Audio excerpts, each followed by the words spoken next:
Kahlil B. Martin. And I'm VP Wright, and this is 4 times in doing life for the culture. Yeah, and that's it, really easy. Awesome. Hello. Hello, how's it going? How's it going? Oh, I'm so excited that we're here at Kahlab Studios. Thank you for introducing me to this space. Oh yeah, for sure. Like I love this space. And that's what I do anyway. It's all about spaces and people anyway. So. Yeah, you've done a great job at curating and bringing so many people together into new spaces around the city, and that is quite literally the premise of what you do. Yeah, that's literally it. So, talk to us about Kahlab, your company, and how it got started. Kahlab it all started by doing the hardest thing I've ever did in my life, trying to be an entrepreneur. But it all goes back to like even the reason why I got here, because I came here during the middle of the pandemic. So I came to Houston. I'm from Lawton, Oklahoma, so 90,000 people or less type of city. Yeah. I went to school for mechanical engineering, and I came to Houston with an engineering job, and I did not like it. I found my way, some type of way, purchasing a camera, and that like literally changed my whole life because I went into like the photography, videography, then started working remote for Meta, doing this, that, and the third, and I'm bouncing from coffee shop to coffee shop, from studio to studio, and I went to New York one day, and I just decided like either one or two things. I seen all the billboards, the lights, and I was just so inspired. I was like, either I'm scared or I'm not applying myself enough. And so I came back to Houston. One thing led to another. My good friend Austin invited me to an event. It was like a lender matchmaking event. Got into this business program because of that event. And within like 4 months, I started my own creative space in Stafford, Texas. And that is like how everything gets started. Wow, that is wild. And like you were in your 1-bedroom apartment, like back in, you said Lawdale? So Lawton, Oklahoma. Lawton, Oklahoma. So that's literally where I grew up, and then I came to Houston. But it was so crazy. Like literally, I would go to Ross just to be around people. Like during the pandemic, like it was like that. Just to be around people. Yeah. It's so wild. First of all, it's Minority Mental Health Month right now, and I think what Kahlab is doing is quite literally solving an issue that people are saying more and more. Like, yes, there's benefits that came with remote working, but they're not around anybody. Yeah. And it's really cool to see how Kahlab is quite literally filling in the gap of bringing people together while also allowing us to network and get things done pretty efficiently. Yeah, like I think one thing you realize is that people are lonely. Even if they don't say it out loud, they're lonely. And so, starting to do the pop-up co-working days in the city made me realize as I'm interviewing people are like, man, I'm glad I got a chance to get out the house and just meet somebody else. Yeah. I'm glad that I'm here because even if I'm not talking to anybody, I'm just around somebody that I can like feel like I can relate to. Yeah. And so I think that helps feed purpose, but it also just gets you in the right mindset to get work done. And when you put somebody in the right space and they meet the right person, literally a whole life can change. Yeah. Man, it's powerful. And if you've already been changing lives as I've seen more of these pop-ups occur, like I've seen partnerships quite literally grow from when people go and connect and meet new people. And especially for communities of color, it seems like you're doing a lot of positive work to create more accessibility for folks who wouldn't even have access to networks or things, or even co-working spaces in the first place. Can you talk about the model of Kahlab in particular? Because of course we see co-working spaces, like we see the goodness gracious, what's that big one, the WeWorks, right? But this is a completely different model. Yeah, so it's completely different, and the way I look at Kahlab, it starts with people first. Yeah. And we just happen to be able to introduce you to amazing, cool spaces that already exist. So with us, you can purchase a membership through us, and then we have a network of spaces that range from co-working spaces to studio spaces to meeting rooms that you can get monthly credits, similar to like a class pass. Yeah. And you can use your credits however you feel. So a day pass could be 5 credits, a studio space could be 10 credits. It's just really creating a platform that revolves around you rather than you forming to the platform. You can pick and choose how you want to use it. Wow.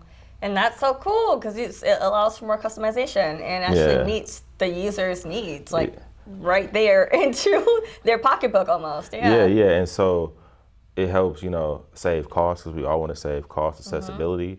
But like again, it's all about the people. So the people that are members on the platform, you're able to see where your friends are working at. You're able to connect, talk with other people. So it's combining both spaces and people in a way that's like really never been done before.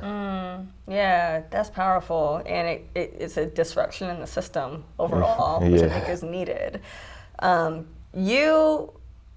feel like you're really very intentional to this process, and I know you have your MBA. Yeah. You have access to resources that I feel like a lot of Black men don't really get to experience. Yeah.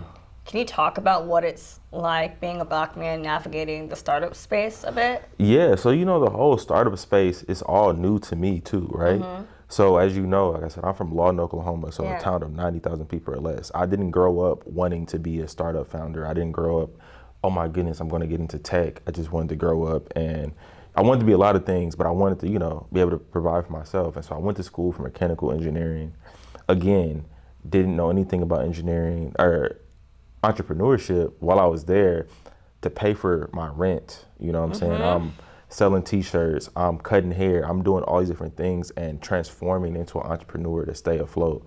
And then getting my MBA, I got it in the middle of the pandemic, right? Yeah. And so I'm just somebody that tries to figure stuff out. And as I'm figuring stuff out, I'm realizing that there's a whole lot in this startup world. There's a whole lot in this business world that entrepreneurs like myself, young, Black, we don't get a opportunity to even know about, even like the whole venture capital space. Yeah. And and so like and that's the wild west in itself. Yeah, and that's a whole different, thing. And so I owe it to like, of course, great mentors around me. Even like one of my good friends, Bree, right? Bree Fleming is like, she's a Black woman, raised money. Talking to her made me realize like, okay, cool, I can do this too. I told her the idea for Kahlab, and she was like, you need to do that right now. Like, but it's just that belief of having people around you that like build you up and let you see that, oh my goodness, there's so many different things possible. Because I think in our community, there's billion-dollar ideas every single day, but nobody can help you navigate that. And it's like one of my personal missions as I'm navigating building this billion-dollar company, that I can give back all the gems, all the sauce, because until you don't know what you don't know. And I'm still learning myself. Yeah. And I'm actually really glad you said that, because community is at Kahlab's core, right? Yeah.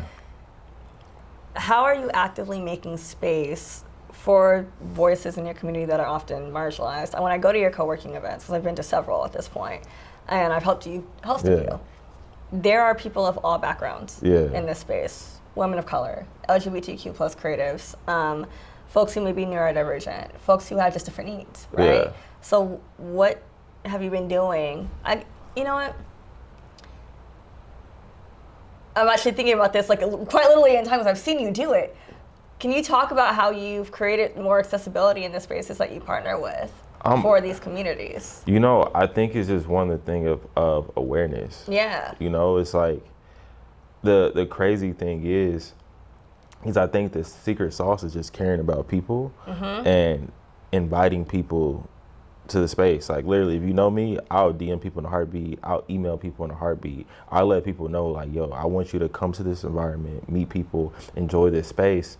And as we're meeting these different space owners and shining light on them, it lets other people see like, oh my goodness, there's, coffee shops that fit, me. But I think it's one of those things like the more people know about it, the more people feel comfortable. And as you bring 100-something people in a space, and they get to see that there's people that look like them, people that don't look like them, and you put this in one big melting pot, that's when you realize that like we're all, just human beings at the end of the day. Yeah. And I think that's the core of Kahlab, is connecting to real people. Yeah, absolutely. I mean, you're having a heck of a year. I almost said the other word. You're having a heck of a year. Yeah. Talk about some of the awards and funding that Kahlab has received just since, like you said, you told Bree the idea last year, and then you it popped off within a couple of months? Yeah, well, I told her the idea in February. I built the platform in 2 days in February. Okay, hold on. I don't think the audience understands.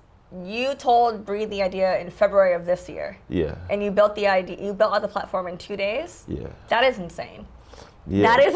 But that is wild. it's insane. But it's one of those things where like I want this really, really badly. Yeah. And having the physical space was the hardest thing I ever did in my life. Yeah. And it all started from hearing objections, you know, trying to figure out a way to pay my rent, like trying to stay afloat. And I think when you really want something at the core, you'll do whatever you need to do to make it happen. Mm-hmm. And when I realized that, oh snap, this is something that I should lean into, I just went for it, you know? And so this whole year, like you're watching me try my hardest. Yeah. And you're watching me do what I feel like God is telling me to do. So like it's all this amazing stuff is happening. It's not me, I'm just a vessel, but yeah, like getting into the Black Ambition program, you know, Which like, that's backed by Pharrell, correct? yeah, it's backed by Pharrell. Wow, Williams. congratulations. So, thank you. And yeah, it's like those are opportunities that are opening, and I think it's because like I'm actively really trying, and I care about people too. So Yeah. as you open doors for others, doors open for you. And I can't even imagine how the rest of the year is going to end. I think it's going to be some phenomenal stuff that I'm excited for. But I'm really excited for our launch event, July 21st, the Future of Connection. That's like a time stamp in history. And that's like, okay, cool, starting to put that dent in the universe, as they say. Mm-hmm. Oh my gosh, that's so cool. What is a piece of advice you would give to someone like you going through the startup and tech space? The piece of advice I would say is like you have to believe in yourself.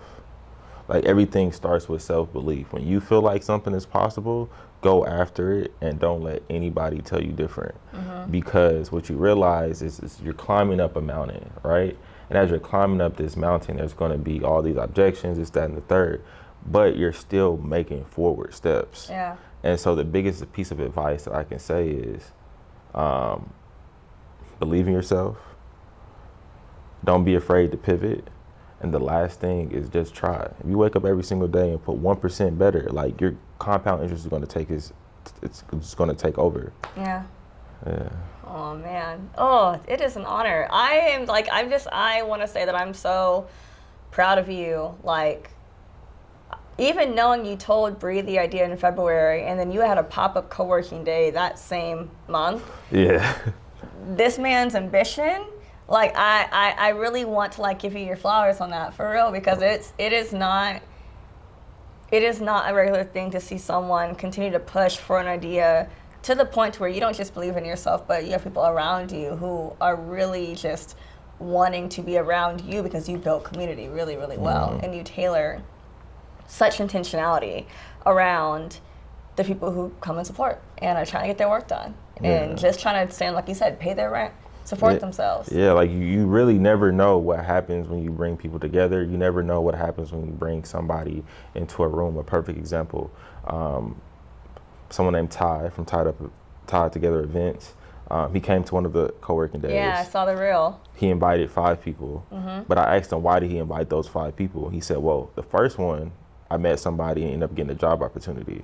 Wow. So now think about the trickle down effect that we can never quantify on that. Yeah. You know, so I think the bigger picture of Kahlab is there's so many different butterfly trickle down effects that's going to happen by just providing the access for somebody to get work done in the right way or providing the right connection to somebody. Yeah. And that's the things it's like unquantifiable. So yeah, that's the secret sauce. For real, it's the magic. Yeah. Well, thank you for being here. All of their information for Kahlab and Kahlil, if you want to connect with him, is going to be down in the description below, y'all. I'm just truly honored that you came and allowed us to interview you. No, I'm out. The honor is all mine. Thank you so much. Yeah, man, of course. Thank you Absolutely. so much. So proud. Awesome. All right, that's it for the culture.